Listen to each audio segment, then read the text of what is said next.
بسم اللہ الرحمن الرحیم۔ السلام علیکم دوستو۔ شراب خانے کا مالک۔ بغداد کے ایک مشہور شراب خانے کے دروازے پر دستک ہوئی۔ شراب خانے کے مالک نے نشے میں ننگے پاؤں لڑکھڑاتے ہوئے دروازہ کھولا تو اس کے سامنے سادہ لباس میں ایک پروقار شخص کھڑا تھا۔ مالک نے اکتاتے ہوئے لہجے میں کہا، معذرت چاہتا ہوں، سب ملازم جا چکے ہیں، شراب خانہ بند کرنے کا وقت ہے، آپ کل آئیے گا۔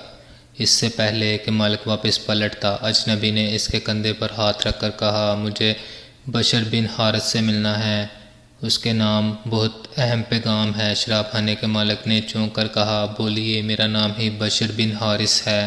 اجنبی نے بڑی حیرت سے سر سے لے کر پاؤں تک سامنے لڑکھڑاتے ہوئے شخص کو دیکھا اور بولا کہ آپ ہی بشر بن حارث ہیں۔ مالک نے اکتائے ہوئے لہجے میں کہا، کیوں، کوئی شک؟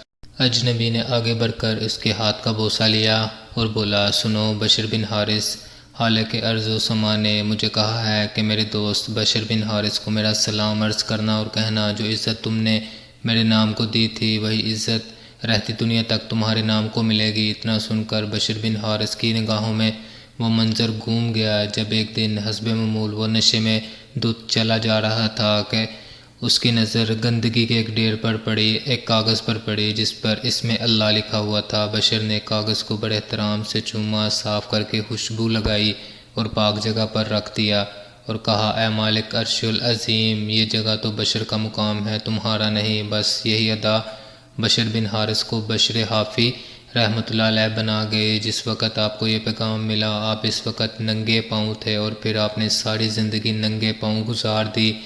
آپ جن گلیوں سے گزرتے تھے، ان گلیوں میں چھپائے بھی پیشاب نہیں کرتے تھے کہ آپ کے پاؤں گندے نہ ہوں۔ وہی بشر حافی رحمۃ اللہ علیہ جس کے متعلق اپنے وقت کے امام احمد بن حنبل رحمۃ اللہ علیہ فرمایا کرتے تھے، لوگوں، جس اللہ کو احمد بن حنبل رحمۃ اللہ علیہ مانتا ہے، بشر حافی رحمۃ اللہ علیہ اسے پہچانتا ہے۔ کوشش کریں کہ کہیں اخبار یا کاغذ کے کسی ٹکڑے پر اللہ پاک یا نبی کریم صلی اللہ علیہ وسلم یا مقدس ہستیوں کا نام نظر آئے تو اسے کسی پاک جگہ پر رکھ دیا کریں۔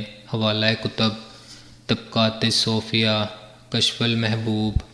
دوستو، آئی ہوپ آپ کو ویڈیو اچھی لگی ہوگی۔ اس طرح کی اور ویڈیوز دیکھنے کے لیے چینل کو سبسکرائب کیجیے گا، ویڈیو کو لائک کیجیے گا، دعاؤں میں یاد رکھیے گا۔ السلام علیکم۔